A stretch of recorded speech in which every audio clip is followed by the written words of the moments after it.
ci siamo già forse visti.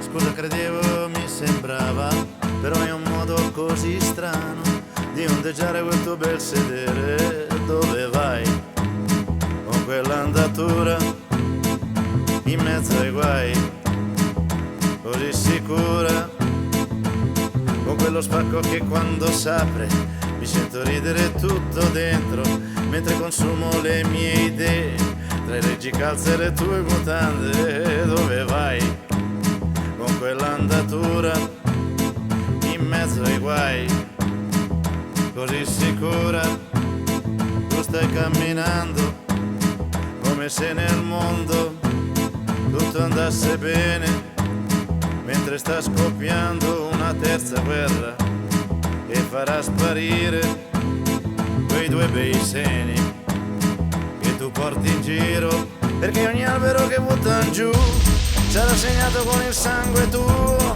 e dai tuoi turgidi capezzoli sgorgeranno le città infette dalle bustarelle comunali, come quella dei promessi sposi.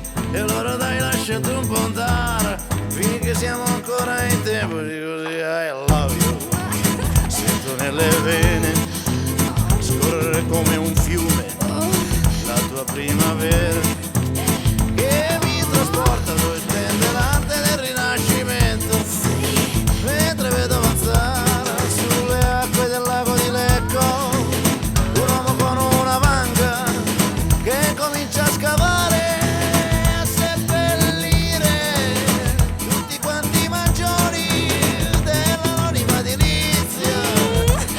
Continua, sì, ancora. Che in nome del profitto hanno maciullato l'Italia, era già solo Milano e quel ramo di Lecco, riducendola come un colabrodo da Palermo a Como, e li vedo sprofondare giù nel buio. L'uomo sai chi è? Un certo Alexander che in Manzoni fu quando si respirava, e la sua vendetta nasce dai tuoi